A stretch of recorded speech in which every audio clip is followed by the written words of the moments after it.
Dans cette interview exclusive, le candidat à la présidentielle Awa Melo s'exprime sans filtre sur sa vision, son programme et les enjeux majeurs du pays.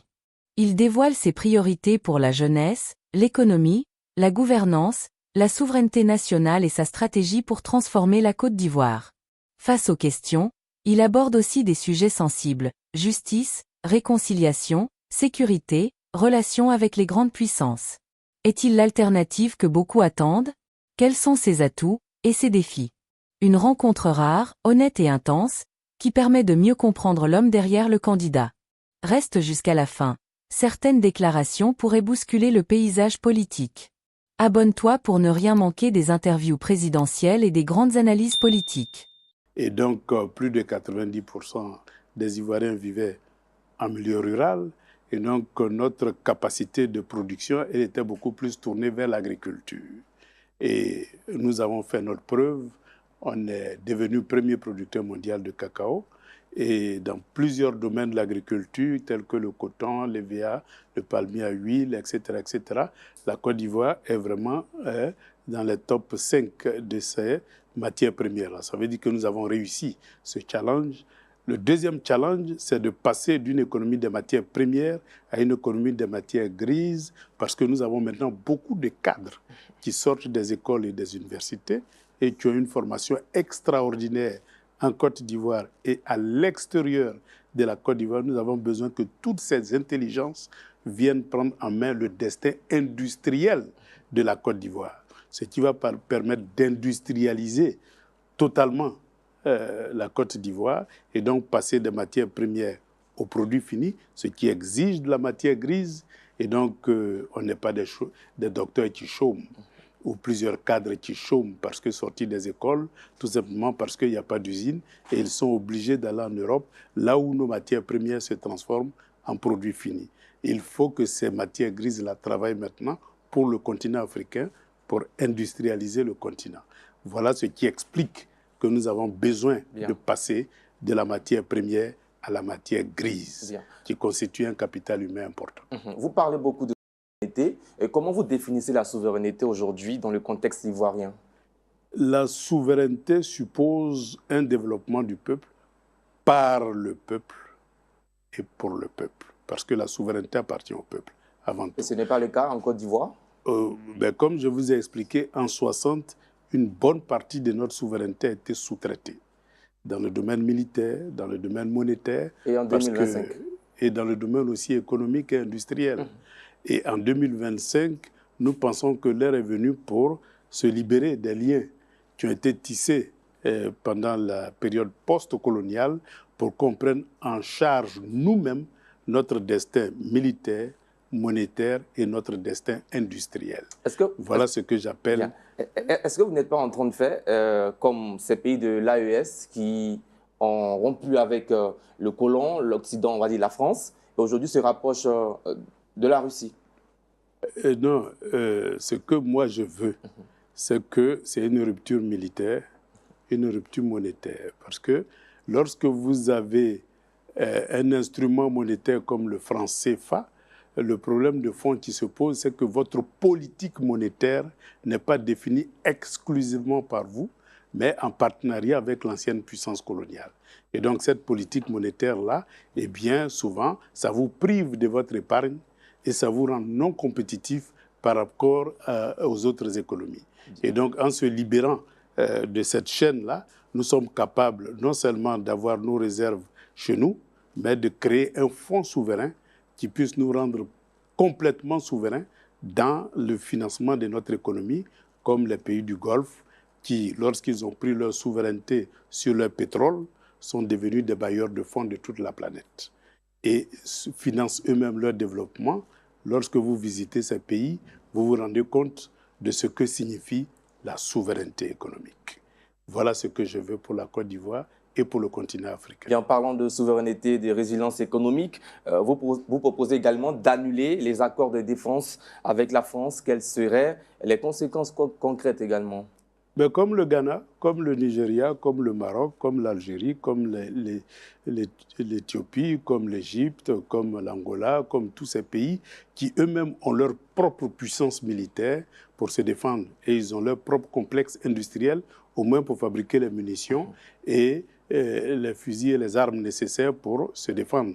Donc nous voulons une souveraineté monétaire qui soit accompagnée du développement d'un complexe militaire qui puisse permettre d'être suffisamment autonome. Parce que n'oubliez pas que lorsqu'il y a embargo, eh bien, vous êtes privé de munitions et d'armes, et donc vous êtes incapable de vous défendre. Et supposons qu'une rébellion naisse, et soutenue par vous êtes incapable de vous défendre. Donc la rébellion vient vous enlever et vous éjecter du pouvoir. Ça, c'est l'absence de souveraineté militaire. Et c'est une alternative pour vous pour garantir la sécurité nationale? C'est une garantie pour la sécurité nationale et pour la défense du territoire. Bien. Et quelle place pour les BRICS et la Russie dans votre vision des défenses ivoiriennes? Les BRICS ont une vision, c'est le développement de la souveraineté et d'un monde multipolaire, ce qui donne le choix à chaque pays de choisir ses partenaires qu'il souhaite. Et nous, moi, ma philosophie personnelle, c'est que nous avons besoin de technologies pour s'industrialiser. Et cette technologie-là, nous pouvons aller la chercher en Russie, nous pouvons aller la chercher en France, aux États-Unis, au Brésil, en Chine, en Inde, en Afrique du Sud et même chez nos voisins.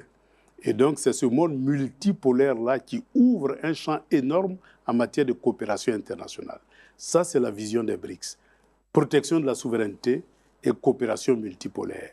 Voilà ce que je souhaite pour la Côte d'Ivoire. Bien. Et sur le plan économique, quels secteurs économiques doivent, selon vous, revenir sous contrôle national? D'abord, toutes les matières premières, de mon point de vue, ne doivent plus sortir d'une manière brute de la Côte d'Ivoire. Il faut ajouter de la valeur à ces matières premières-là pour donner du travail à la matière grise nationale. Et deuxièmement, on a beaucoup de produits qu'on importe. Prenons par exemple le cas des automobiles, des médicaments, de tout ce que vous voyez ici, des ampoules, des caméras, des téléphones que vous avez, tous ces éléments-là, eh bien nous importons. Et même le riz, nous avons souvent l'habitude d'importer du riz pour se nourrir. Et plusieurs produits sont importés.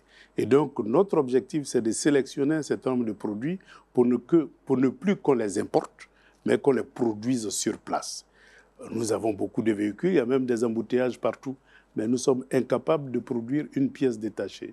J'étais directeur général du Bénin, souvent il y avait des chantiers qui s'arrêtaient parce qu'il y a des boulons d'un certain nombre de machines qu'on ne pouvait pas trouver en Côte d'Ivoire, il fallait aller en Allemagne pour aller les chercher et puis on attend que le boulon arrive. Nous sommes capables de fabriquer des boulons, nous avons l'Institut national polytechnique de Yamoussoukro qui a été conçu pour générer une technopole capable de produire toutes les pièces détachées et donc d'être suffisamment autonome en matière de production de pièces détachées et de montage de pièces détachées, pour moins qu'on ait des marques automobiles ivoiriennes. Comment comprenez-vous qu'après 60 ans, on n'a même pas une marque de véhicules dans les milliers de véhicules qui circulent en Côte d'Ivoire? Vous pensez qu'on a les moyens? Ben, largement, on a les moyens. Et qu'est-ce qui manque donc? La volonté politique et une volonté de se soustraire des accords coloniaux, puisque la colonisation nous a spécialisés dans la production des matières premières et en même temps dans la consommation des produits finis venant des anciennes puissances coloniales. C'est ça le pacte colonial qui a été garanti par la défense, c'est-à-dire la présence de l'armée coloniale sur notre sol, et par la monnaie qui nous oblige à nous lier monétairement à l'ancienne puissance coloniale. Et donc ces deux instruments-là, pour moi, une fois qu'on sera libéré de ces deux instruments, nous pourrons avoir une politique autonome et les financer. Mais comment voulez-vous que la France vous finance pour fabriquer des véhicules pour concurrencer Peugeot et Renault? Ce n'est pas possible. Donc il faut qu'on ait notre fonds souverain et avec ce fonds souverain, nous fabriquons ce que nous avons décidé de fabriquer. Et donc la souveraineté économique, évidemment, est liée à la souveraineté financière. Bien, la souveraineté économique, c'est aussi la cacaoculture, le cacao qui représente, en tout cas, en Côte d'Ivoire, qui est la Côte d'Ivoire, pardon, est le premier producteur mondial de cacao avec près de 40% de la production mondiale. Quelle est votre vision pour ce chantier? Aujourd'hui, le prix du cacao, le kilogramme est à 2800 francs CFA. Est-ce que vous proposez mieux? Ben évidemment. Et par quel mécanisme? Évidemment. Lorsqu'on on retourne en 60. La paysannerie, très peu savait lire et écrire.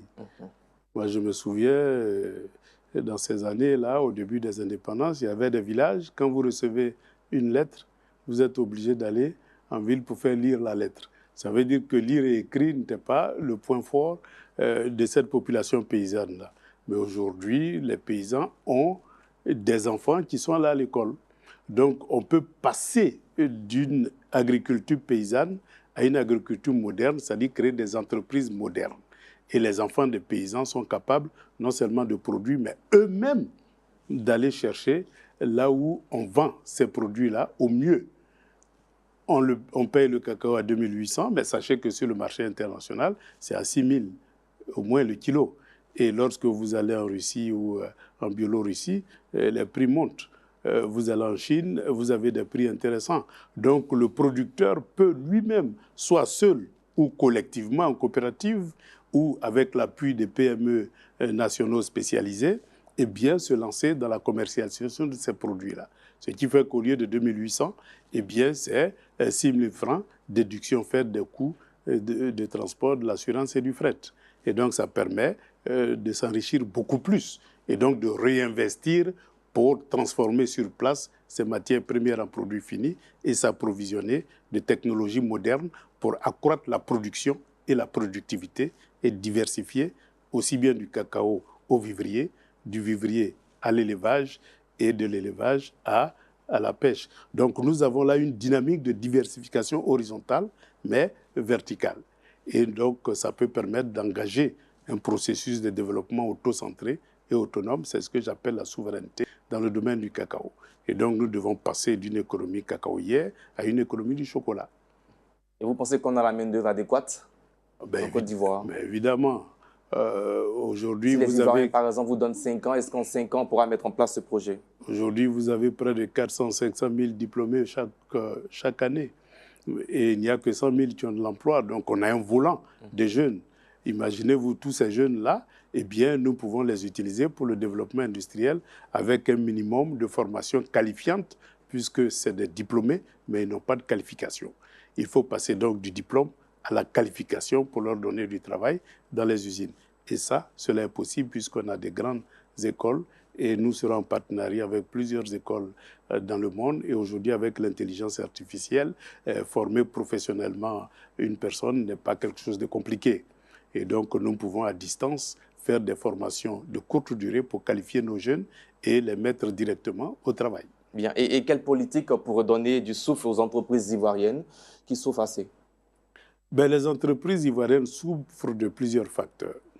D'abord, les coûts de production. Les coûts de production, vous avez le carburant qui coûte cher. Or, n'importe quel entrepreneur, évidemment, sa première dépense, c'est le déplacement vers le lieu du travail et du lieu du travail vers le consommateur. Donc, le coût du carburant est un élément important.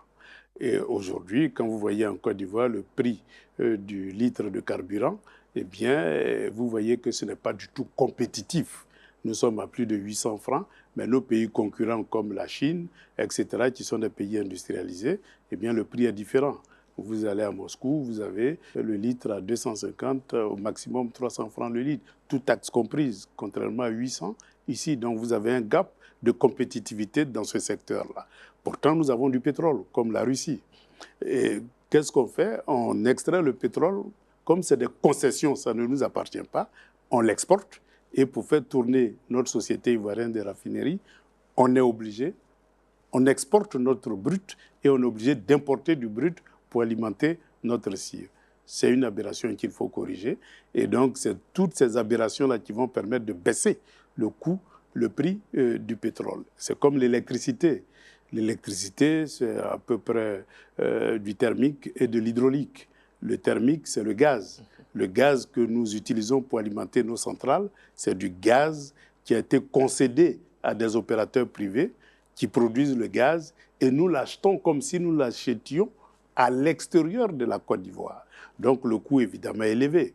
Et donc lorsque vous produisez de l'électricité avec du gaz à prix élevé, à la sortie, vous avez du courant qui coûte cher. Est-ce que l'énergie solaire est une solution? L'énergie solaire est un moyen de diversification. Mais son défaut, c'est que ce n'est pas une énergie stable. Pour la stabiliser, il faut dépenser un peu plus en matière de batterie, d'accumulation. Tout ceci est possible, mais c'est une question de compétitivité, rapport qualité-prix. Et le gaz est un moyen efficace, ainsi que le nucléaire et d'autres moyens tels que l'hydraulique, puisque l'eau, vous ne payez pas, c'est des cours d'eau. Et donc, tout ce potentiel-là permet d'avoir une diversification, un mix énergétique qui permet d'avoir un prix compétitif pour nos usines. Et donc, il faut pouvoir reprendre en main notre secteur gaz pour qu'on puisse baisser le prix de l'électricité pour que nos entreprises soient compétitives. Le troisième élément important, c'est le coût du crédit. En Côte d'Ivoire, lorsque vous voulez du crédit pour faire fonctionner votre usine, c'est des taux qui vont jusqu'à 12-17%. Contrairement à la Chine, où vous avez des taux de crédit de l'ordre de 3%, à l'Europe, où souvent le taux de crédit est négatif. Donc, vous ne pouvez pas être compétitif tant que vous n'avez pas repensé votre politique financière. Et donc, repenser cette politique financière-là nous amène à aller vers les zones franches qui permettent donc d'avoir des prix administrés pour permettre à nos entreprises d'être compétitives.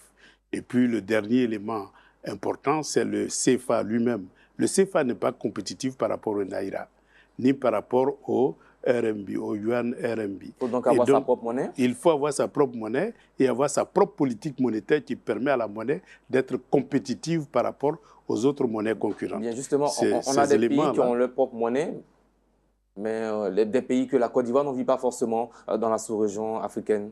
Mais avoir sa propre monnaie ne suffit pas. Il faut avoir les réserves nécessaires pour soutenir la monnaie. Nous, la Côte d'Ivoire, on a la chance, on est le premier producteur mondial de cacao, donc nous avons suffisamment de réserves pourvu que la vente du cacao nous revienne aux Ivoiriens, puisqu'aujourd'hui, c'est quelques multinationales qui tirent le maximum et qui exportent leurs richesses hors du pays, compte tenu des accords de coopération monétaire et des accords le code d'investissement.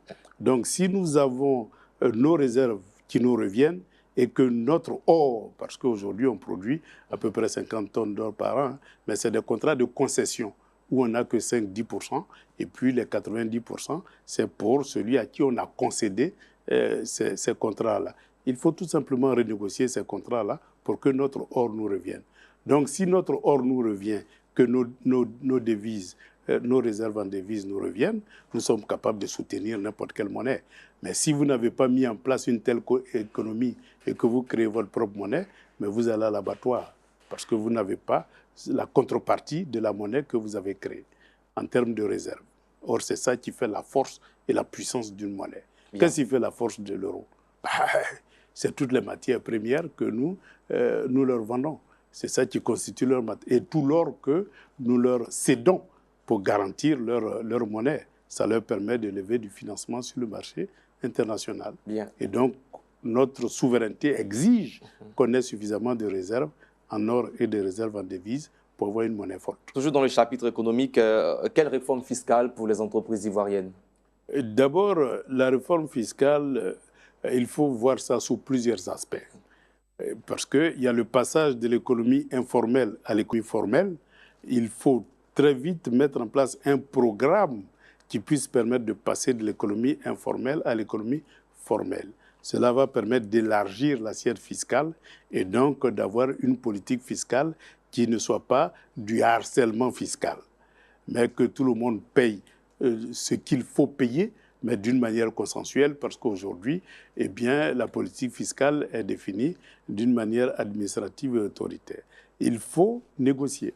Et donc, vous avez la capacité de mettre en place une politique fiscale avec l'élargissement de l'assiette fiscale qui permet de baisser la pression fiscale sur les entreprises.